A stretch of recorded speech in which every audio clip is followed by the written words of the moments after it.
All right, you are now tuned into the Rotated Views podcast. I am your host, Jimmylee Velez. I am here with Gabe, Goose, and Heck. 2020 year-end review. In this episode, the crew talks about their overall experiences / results in 2020. We cover topics that range from our favorite episodes, work / business, family, education, the pandemic, and much more. We wrap the episode up with quotes from Confucius and Les Brown. Guys, if you're new, thank you for joining us. Don't forget to download and subscribe. We drop a new episode every Tuesday morning for your listening pleasure. Kicking things off, gentlemen. Wow. We dropped about 50 episodes in the year 2020. Yes. During a pandemic year, and we did not let our foot off the gas pedal. Nope. We took officially 1 week off because of the actual pandemic. We took off 1 week, and that was it.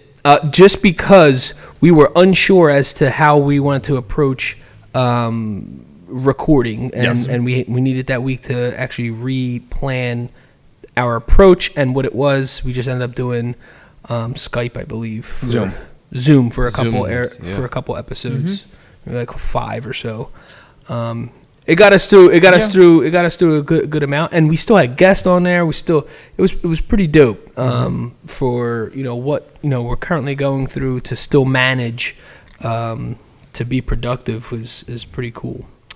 All right. So with that being said, question to you, gentlemen: as you reflect back on 2020, what is 1 or 2 words that come to mind? I think the obvious ones is like coronavirus. Mine is patience. Yeah.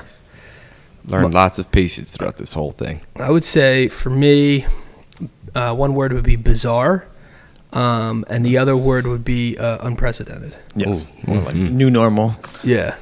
It just like crazy. Yeah, in the strangest way. Yeah. The whole thing was strange. The way we look at government power, government, I guess, influence. Yes. The way we look at health and healthcare, just everything changed. The way we look at business, the way we look at just day-to-day life. Yeah, it's just everything so different. Very, very strange. Super bizarre. And I say bizarre in like I guess in a somewhat positive way. Just bizarre is just every time you turn the corner, it was something else. And here we are, fast forward a whole year into it. It does not feel like we've been in like for 9 months or whatever. How long it's been? 10 months.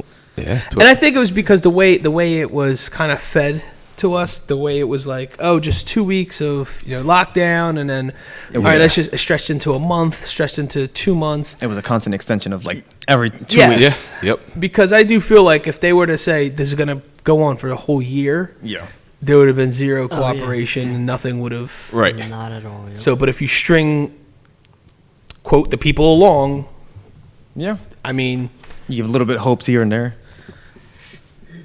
What is your greatest lesson learned from 2020? Heck, you said patience. That was a good one. Patience. I say don't take for granted. Like, don't take things for granted. Because, I mean, we, per family, we didn't lose anybody that I know of in the thing. But, like, so many people lost family members and friends throughout this whole situation. So, I mean, it's pretty wild. Yeah, I think for me, it was... I'm pretty good with thinking on my feet and making adjustments. Pretty fast. My thing is having a solid backup plan, I think. It's like we had a backup plan, but it was like I realized that it was loose. It was a lot of holes in the plan, so to speak. Because you never really know the extent of when you're actually going to need that kind of plan until it's actually you're in the put in play. It's like, but it made me think, and it's like, this is what happens, when you're in businesses and schools and they do fire drills. Yes. Mm-hmm. And like no one takes the drills serious. Right. Right. And then when an actual fire happens, people like legit panic and forget what to do and don't follow like what we went over in the. I was running, screaming, and that's what it reminded me of. It was like we have a plan B and we had a plan B, but it was like every time we ran the drill, we were just kind of like nonchalantly running it through our heads and not really thinking of all the things that could go wrong. Kind of with Hexa, you kind of take it for granted. It's like, it's just a thing that, you prepare for, but it's not really going to happen. Think about it though. Like a natural disaster, anything. We prepare for all this. I mean, at one point in our history, like getting a bomb threat because of, potential war with another country was a normal thing. And they had plans to hide under desks and stuff. But like, when you go through the drill, I know me as a kid, I never took any of them like that serious because I'm thinking that would never happen to us. Yeah, that's exactly how I thought too. And I feel like a lot of people do that with their backup plans. Like I have something there, but or anything like when your parents tell you to save for a rainy day or something like that. Mm-hmm. It's like, I know, it's just my mom telling me. Yeah. And so, like, you kind of, like, loosely listen. Obviously, as an adult, you take things more serious. But I'm saying me as, like, a little kid, like, looking back on things, like the drills. And so I know what we're supposed to do, but you really don't think it's going to happen. Yeah. And it was just weird. When it happened, you're like, holy smokes, plan B activated. Like, I have to activate this and I have to keep it moving. And it wasn't gradual. It was just over. No. It was just like spam. And so, your face. Good thing for me, I know, is that I think quick on my feet. I can adjust really quick. And I just go out and get it, no matter what. Yeah. And so I know I'm going to make it happen. It's just I can save myself a million more headaches. Yeah. If, now knowing my plan B needs to be a little bit more solid. And these guys know, man, I turned into like a little mini prepper along the way. And a lot of people say, well, like, oh, it's too late for that. This is not over. We're like maybe halfway through this thing. And so instead of just curling up and finding like, oh gosh, we lost that battle. Holy smokes. Yeah. I still kept adding to my arsenal, kept adding to, my plan B and making it more solid and going through it again and going through potential scenarios, even sharing it with these guys and sharing like, what do you think? What should I do? Whatever, And then all of a sudden you realize, holy smokes, my plan B was so weak before. It's not even fun. It wasn't even funny. And I thought I had like something legit. Yeah. So I'm thankful in a weird way because it made me realize, you actually have a second catastrophe, literally. This would definitely get you prepped up for the second coming of it because they said it's a second round coming, so now we know kind of what to expect when they say, another 2 weeks. Like they just recently shut stuff down. Yeah, and they're giving us a January date of something. I'm like, that's nonsense because they're going to go ahead and push it off to February. Yeah, right. And then from February, it's going to take off just like they did in the beginning. Yeah. So now we have an idea of what they're going to do and how they're going to plan about it. Yeah, like what was it? The NAC, they're still up and running.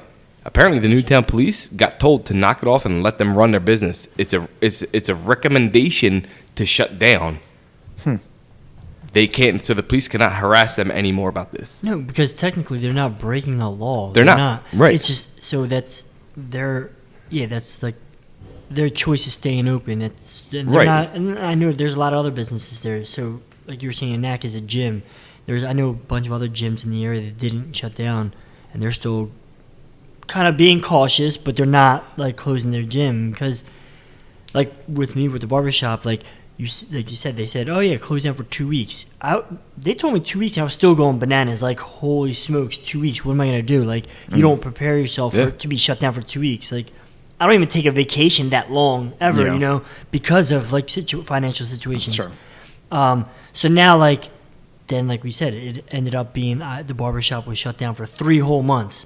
So now we're getting a second wave, and now like I just felt like everyone was complying. but it was almost like they were toying with us at the same time. Yeah. Kind of So, to like, see if you guys will comply and Yeah, to see so- how they control it. And we were all uneducated on the whole thing, so Right. we didn't know what to do. So everyone did comply. We did listen. Yeah. So now, from last March to now, like we've studied, we learned, we've figured out the steps to take. Sure. Obviously, do things like cautiously. Yes. We're definitely still like honestly limited people in the shop, like social distancing. Yeah. Like the obvious, but I don't think we're gonna like. I wouldn't if I was to force it to shut down. I still wouldn't, only because like my business hasn't.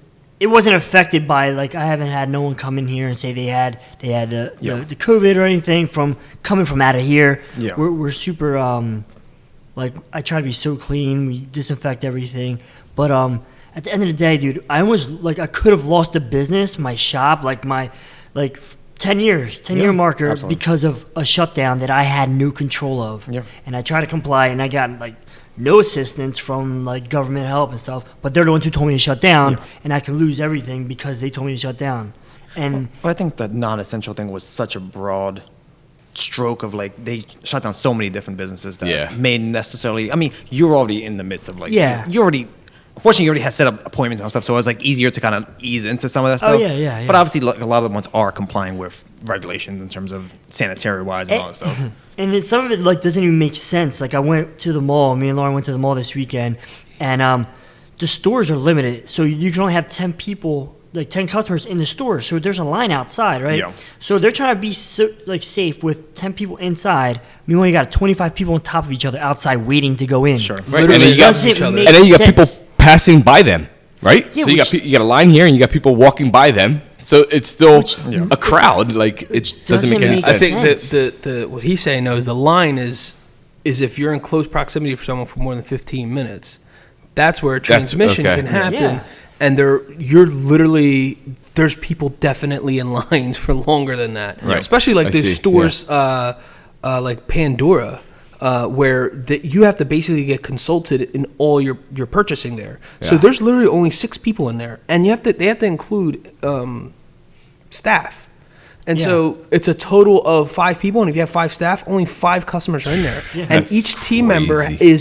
is consulting a person. And then if you look outside, There's a line. There's a huge line wrapped up around, and Yep. there's no one like they might have markers, there might have been tape. But there's no one's abiding by. There's no one out there saying, "Hey, back up! You're a little too close." There's no one doing that. Right. And self-regulating at that point. we've seen it so much that we left. Yeah. We literally just left. I'm like, this is Too much. crazy. Yeah, it was I think it made it worse. Yeah.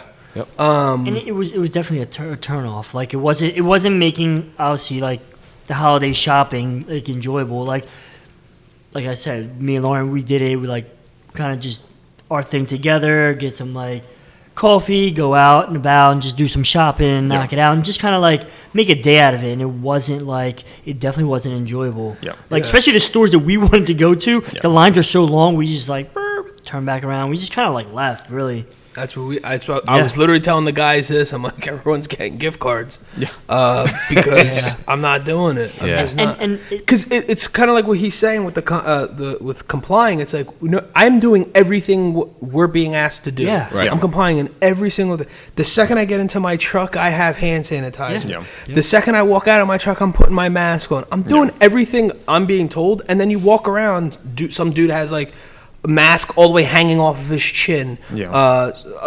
The people standing, like he was saying, the people standing in line are literally on top of Yeah. each other, complaining, laughing, and it's typical season where people are naturally sick anyway because of the weather Yeah, weather conditions. change. Yep. flu, And so common they're on cold. top of each other, even regardless of whether it's the coronavirus or not. It's like it's kind of gross if you think about it. Cough and sneeze Sneezing and all on up top of on yeah. somebody. So kind of like what Goose said, it's you took away so much that it took away from that experience. Honestly, it was not enjoyable for us. We left. Yeah, and like obviously for me, like the whole pandemic itself with the shutdown, it put a financial hit on me. So like I started shopping late because I had some bills and stuff to take care of, and then so our Christmas shopping we started off late, and it was to the point where it was like too late to even order stuff online because it wouldn't come in on time. Yeah. So we physically had to go to the stores. Like we Sure. really, not that we wanted, we really had to. Yeah. And then for like that to be like, didn't even work in our favor, not one bit. Yeah. Yeah, it's whack. That's whack. What's something that you could have done this year to make it better? Well, it's so hard to prepare for that. Like, Yeah. because it happened so early in the year too. Yeah. Because by the time like March rolled around, that's when you really started hearing everything. It was like, I think it was kind of going back to what I was saying. We've had a plan B. Like what I was telling Sure. him, just have like a stronger, I guess, backup plan when things hit the fan. There was things that I've always wanted to get, like backup X, Y, and Z, and backup this, and having my generator, and having X. Like I had all this stuff that I knew I was going to get, and then it was like, but I didn't really do it yet, and this kind of forced me to do it. Yeah. In a positive way, and I haven't, thank God, haven't had to use any of it. Yeah. So my plan B kicked in, but I never really had to truly tap into it, right? Yeah. But it made me reevaluate the whole thing. Yes. Where it was like, I think one of the biggest lessons is like, if you're gonna have a plan B, I don't mean like a plan B in a sense where, oh, if this doesn't work out for my career, then I'm going to choose this career. I'm not talking about that kind of plan B. I'm talking about real life plan B. Like, real life plan B. Like, if X, Y, and Z were to happen and the grocery stores were to close, do you have backup food? Do you have backup electricity? I'm talking about a real plan B. I'm not talking about whether your wishes and desires. I'm not talking cute here. I'm talking for real. This is life. Like I have kids. And people that are depending on me. So it's like you'd have to have something legit. And that's what I'm talking about. Just sharpening that a little bit more. And it took this for me to really sharpen it. And I'm sure there's holes in it still, but I'm a way better position than I was last year. Enhance the protocol for a lot more now. Mm-hmm. What was the most challenging part? For obviously, for me, there's like a bunch of things, but like, dude, they're telling you to stay home, right? Yeah. And it's just me and Lauren, and obviously we had Ava. Like, I love them to death, but I would go bananas if you stay 24/7, 7 days a week in with like. So I'm with like you got like my brothers and stuff. We have like such a close knit family. Like, we kind of throughout this whole time, we kind of just stuck with each other. Like, go over Jim's house, go over Hack's house, and kind of just like. Just change, like, I don't know, separate from just being at home where they try to tell you lock down, but we stayed with the same group. So like it was numbers. Yeah, small numbers, and it was just us like the whole time. So if we wanted to step out, go over Hack's house or go over Jim's house or go to my mom's and just kept it small, like, but they kind of told us to like just stay home, don't leave, like pretty much. Like then who there are some people that really like listened to it and they obeyed by it and they did it. And some people kind of like came into like I from what I heard like depression. Like there's a lot of stuff that happened within that whole like because that brings about fear and all that stuff too. Because I work in a doctor's office and hear patients calling like I haven't left. We're talking about like in the middle of summer. I haven't left my house since March. I'm like so it's like people are. It's a legit scary thing because you obviously don't know. But I mean, unfortunately, like I've been. My work life and all stuff has been relatively normal. I mean, we were like sent home for a while, but it was like every day was still every day for the most part. It wasn't like dramatically changed, thankfully. But that's not the case for a lot of people. Yeah. My thing was see my kids being locked up in the house, pretty much. You know what I mean? Like the kids are like, Dad, can we go outside? And now they're talking about my little one, Danica. She's like, Dad, when is the virus going to turn green so that we can go outside now? Because, it was like color-coded red or yellow or green. She's like, well, when it goes green, can we go? It broke my heart to see my 4-year-old at the time, 5 now, like say that stuff. I'm like, these kids are paying attention to this stuff. So now they got this thing in the back of their head. It's like, dang, dude, you're raising them and they're just going to remember all this stuff. And it's like, what was 2020? Like, oh, remember we had that coronavirus? We didn't go to school. We had school from home. That was a whole other thing. Dude, school from home is no joke. So I was working from home, which was complicated enough to have the kids there. And then on top of trying to get them to get online to their Zoom classes. And one had this teacher at a certain time. And this one had this teacher at a certain time. And then they had assignments to get done. I wasn't a teacher. I was nowhere ready for any of that stuff. So that was one of the complicated parts in my household was trying to get everyone educated and to make sure that they stayed on top of it, And it just the school was a unmitigated disaster. It was its own disaster, huge debacle. I don't even know what you would call it, but just I don't know. I can't really say because I'm not in the positions to make decisions for an entire school system. Yeah. I don't know if they. And I do believe that I think their intentions were good, and I think that they made what they believe were the best decisions. Mm-hmm. I just don't think it was, executed properly, or maybe it wasn't. Some of the decisions made weren't the best. But we learned that. But I'm not, taking anything away from anyone. The decisions were hard. Yeah. Just looking at it as a parent who had a child in school. That didn't take away how brutal that experience was because, like Heck says, we're not teachers. Well, my wife is, but I'm not a teacher. So it's, luckily and thankfully for us, our kid was young enough that we knew all the material for a kindergarten, of course, right? Yeah. But even still, it's like how to submit things. That was all new because you're doing everything virtual, and sometimes the devices wouldn't work, or sometimes the technology be off, and sometimes we would lose Wi-Fi, and it was like it was a disaster. A lot of things were depending on a lot of outside circumstances. And then all of a sudden your child's now looking at you as you're the parent and doing everything you normally do, and now you're also their teacher. Now, I'm not saying, again, this goes back to my initial example when I said about Plan B. You're going to be your child's teacher, but I'm saying legit education, like school education teacher, not as a teacher, as in a figure they could look up to, and you should be teaching them positive, life inspiring life lessons. I'm talking about legit. We have this kid needs to learn 1 + math. 1. Yeah, and we need to make sure we're going through it the way that it's already a professional who's trained to do is doing it. Yeah. And how can I compare myself to them? I can't. So oh man, there was a lot of frustration. And there was a lot of frustration also with, the teachers. They threw this program out there. Some people had Apples, some people had Windows, some people had just tablets.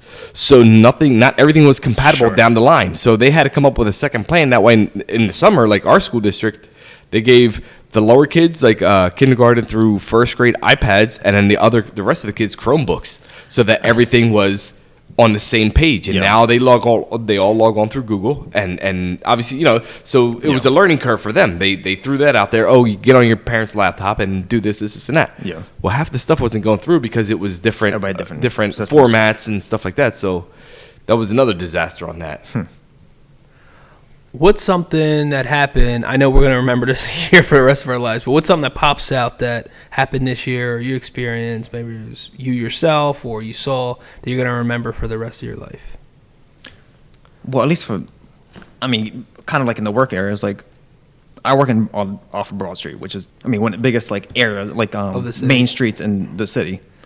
In the middle of March, it was dead empty. Yeah. Which is the most bizarre thing, which you don't see that until like around this time when everybody, chopping and stuff. Yeah. It was eerily like empty. It was like That's bizarre. Crazy. Yeah. But you never see that ever. Even, on the worst days. Even like when it's a blizzard, people want to walk out there, and it was empty. No cars, nobody walking around. That's crazy. Yeah. Dude, I'll always remember the shortage of paper towels and toilet paper. That is so absurd. Yeah. So absurd. Going into any store you went into, there was no paper towels and no toilet paper. Like, that's definitely be forever scarred in my head with that. And Clorox wipes. Yeah. Yeah. Like all that stuff, just hand sanitizer. Yeah, it's crazy. It's like this stuff, stuff that you never really thought about. You never really took advantage of it because you didn't think it was that important. It was always just it was just readily available. Yeah, now it's just like a necessity. You need this thing in your car. You need it in your wallet. You need it your wallet in your purse or whatever. It's something that you have to carry around now. For me, I'm never gonna forget it. It's just the barbershop being shut down for 3 months. Yeah. But at the same time, like looking around like the area, how creative businesses got with like restaurants. They made like their own tents outside and made outdoor dining spaces because they couldn't do you just sit back and people really, really got creative, which was cool. Yeah. Like when you're backed up against a wall and you'll try to do anything. Yes.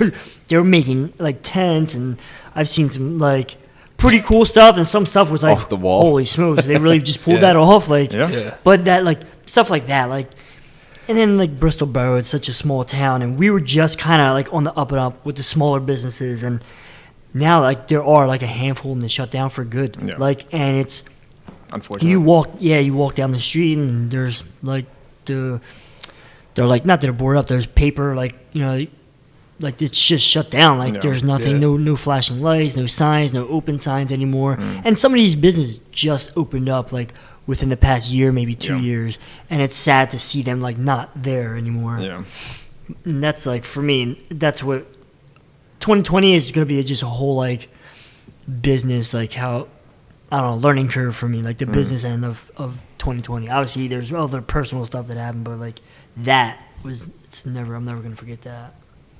Yeah, I mean, holy smokes, so much. Yeah. I think it was a little bit of everything, but I think most had to do with like my son James. I think we did so much to like prep him for school. He was in kindergarten, so everything was going so well. He's getting into like team sports and like everything, and he was old enough to understand that's what's happening. That everything got pulled from him. And it was hard to see that and kind of even navigate him through that, because there are so many unknowns. We didn't even know what was next and what was going to happen. Right. So, are you going to play soccer? I'm not sure, buddy. Or are you playing base? I'm not sure how this is going, and rushing everything. Yeah. And me and my wife work for companies that, you know, are affected by this, but are needed even more. So it wasn't like work slowed down, it got even busier. So now we're super busy over here, but then the work, home balance, it was like super slow. And so you come back and you want to crash, but you can't, because now your kid who's been home all day wants to just hang out and play and have some interaction, and just watching him every day basically ask for his friends, or when can he hang out with his friends, when's he going to see his friends again. I think that like hit me harder without me even in the most subtle way. Like we took L's on like a bunch of stuff, but on like a way that I didn't even realize till I started like really thinking about it day in and day out. I would text my wife and I'm looking through our text. I'm like, I just feel bad for James. And I kept saying that. I'm like, oh my God, I feel bad. Here goes another thing. We have to tell him he can't do blah, blah, blah. Yeah. He's going to be working virtually. And the end of the kindergarten, like we were saying, was a complete disaster. Yeah. The whole virtual experience. Yeah, concur. To the point where it was like a trigger. And then we said, dude, you got to do this again, starting your, and he just stared at me. He's like, you can't be doing this to me. This is, you can't. Fair. Yeah, he's like, I didn't do anything. And so that I think that's what, in my mind, of course, there's like a million things sadder and, wrong. And I'm not saying that's the only thing. I'm just saying that hit me more than I thought it was going to. Kind of one of those unexpected things. So work-wise, last question, basically. Work-wise, what do you see as an awesome achievement in 2020? So for me, like, going back from like a negative to a positive, when I was shut down, I had like an amazing team, like you, Jim, my brothers, you guys, everyone there was no financial income. You started like start selling like those sweatshirts from the Blessed line, like you started a fundraiser and had like a set goal to raise and stuff like that, and that was like huge. It was like, obviously you've announced it on the previous podcast when the time happened, but like raised like $1,100 and gave it to the shop. Like that helped, like that paid helped pay that rent for that 1 month that I wasn't open, And like when we physically couldn't get together to do things, like virtually in a sense, you still got together to make things work, So it's like that's like a positive note on my end. Like there was people inboxing me from like social media, how can I help? How can I do this? I know you're, and like it's opposite of what Jim said. Like him and his wife, their jobs got busier, so they have more. For me, I got shut down. Same thing with Lauren. She's in the health, or she's at a spa. Same thing. Yeah. They got shut down, so we were like in the opposite end of that. And like to watch friends and family kind of get together and help us out in a sense to like, I don't know. I just feel blessed. Like that's like another thing that we'll never forget. And like, we not that like, I don't know. We owe it back to you guys, but like it's just like that's like a huge thing. Like when no one had to do any of that, but like everyone got together and just helped out. Like I don't know how else to put it in any other words, but like that's just like that was a huge thing. Like they would never ever leave my just stuck in my head. It'll never leave.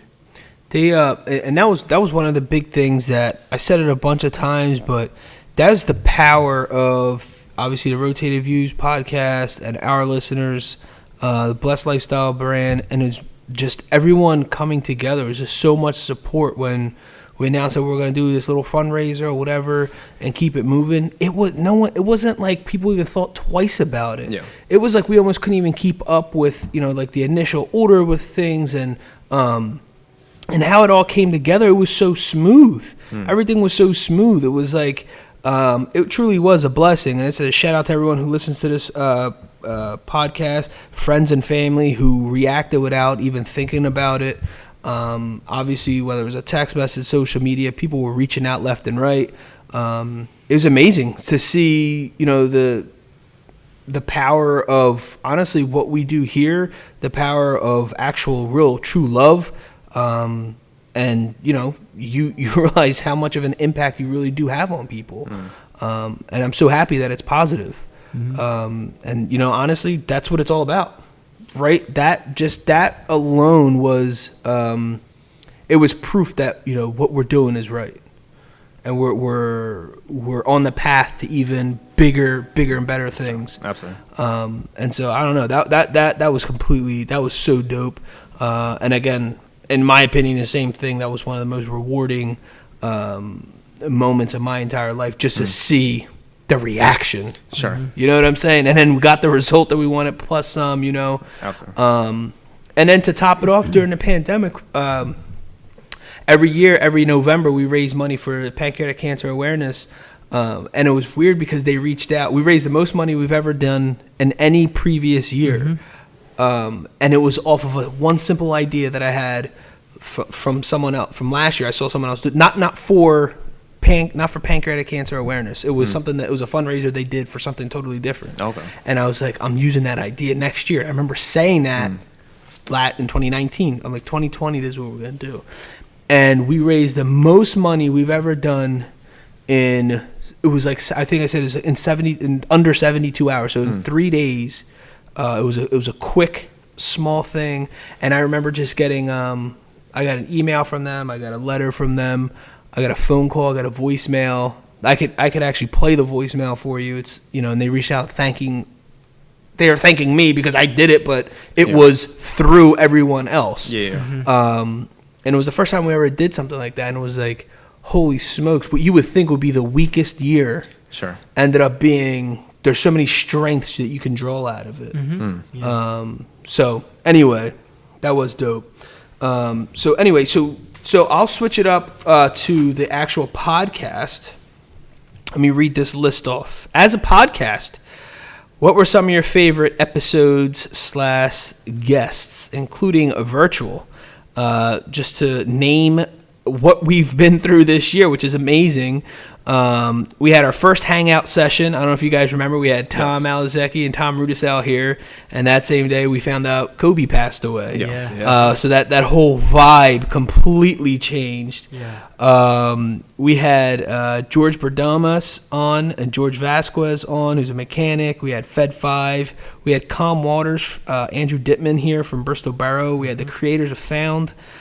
We had Ronnie Palmieri, who's a expert in podcasts. We had Carlo Vitale, Kona Compost, Silly Spoons, Alan Connor, Marlon Anderson, Nasid Gifted, who's a cartoonist, Jason Peters, Angel Ayers, who's an author, Harry Kamesa, Vaughn Matthew and Fermel Thompson from the Visual Hub, Daniel Umstead, a musician, Dylan Hale, Jamar Saunders from Lost in the Sauce, Mike Laidler and Jeff Green from In and Out Detailing, musician AAA, and a bunch of other people who made their sophomore appearances here. And like I said, I just read off, 20 names or so. There was a whole slew of other people who have been with us, but they had updates on their business, updates on things that they're going through. One guy, I think, in fact, we had Mike Mullen was 3 times on. And he either brought a guest, was on by himself. He put me on, hooked me up with other people, podcasts that I ended up being on. And that was all in this same year that we're talking about. So it's amazing that all those people that we listed and named, we still were able to make positive out of this. Yes, this was all still going on. Yes, there was a lot of pain. Yes, there was a lot of suffering. Yes, there was a lot of L's that all of us took.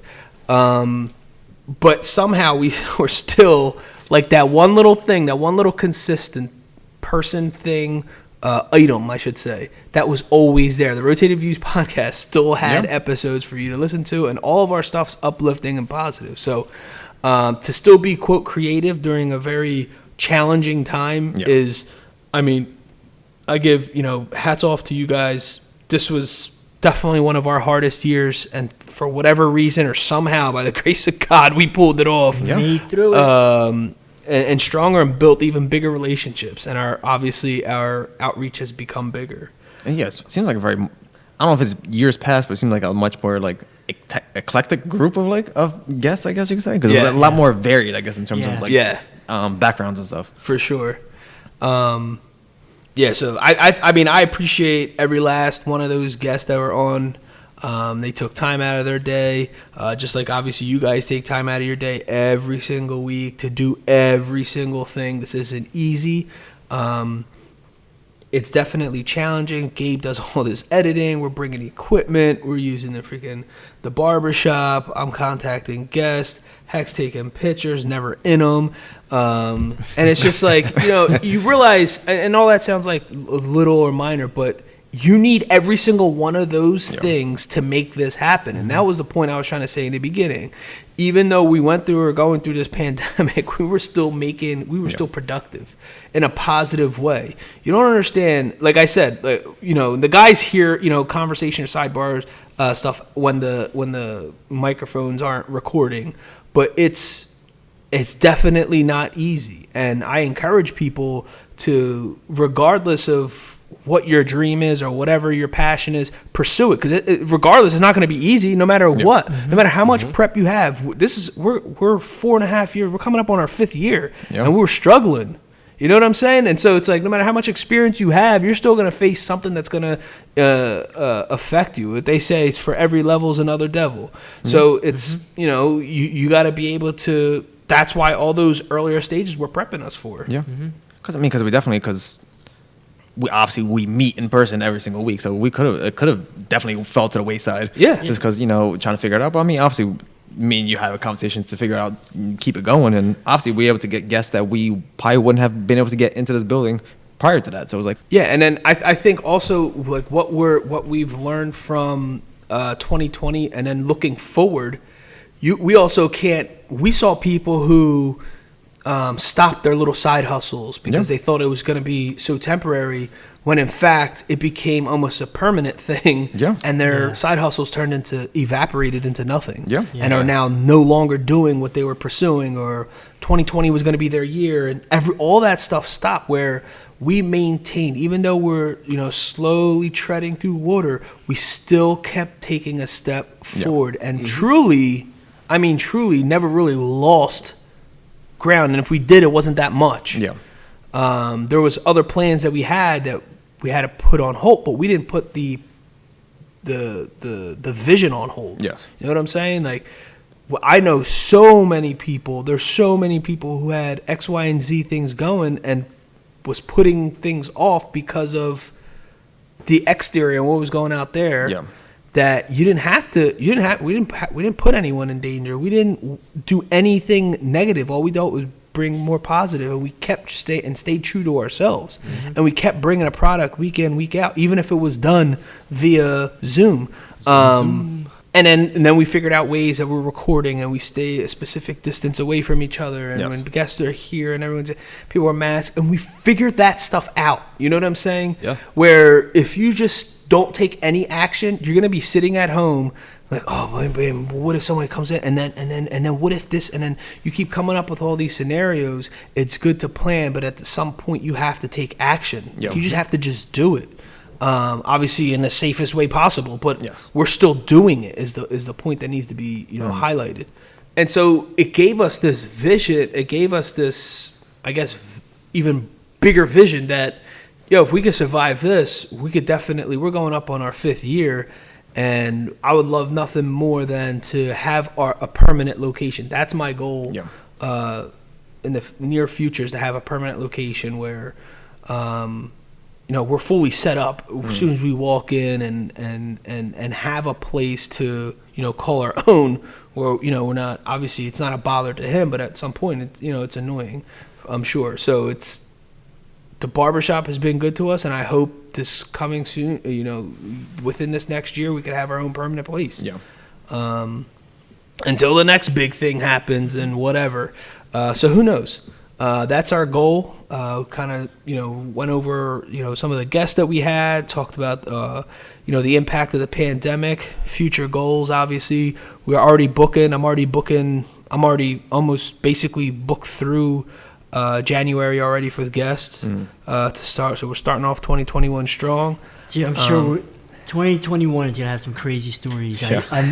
And it's going to be based off of 2020, really. I'm sure it's going to be absolutely.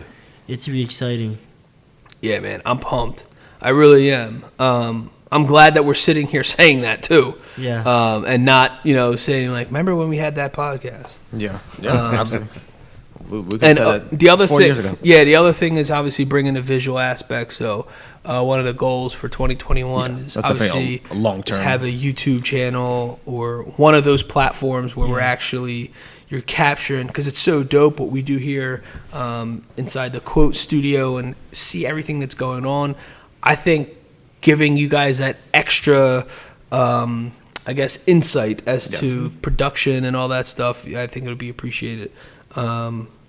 Anyway, so with that being said, last question of the evening as we wrap up the last episode of the year. All right, so knowing what you know now, if you could write a letter to yourself that would travel back in time so that you would receive it at the start of the year, what advice would you give yourself?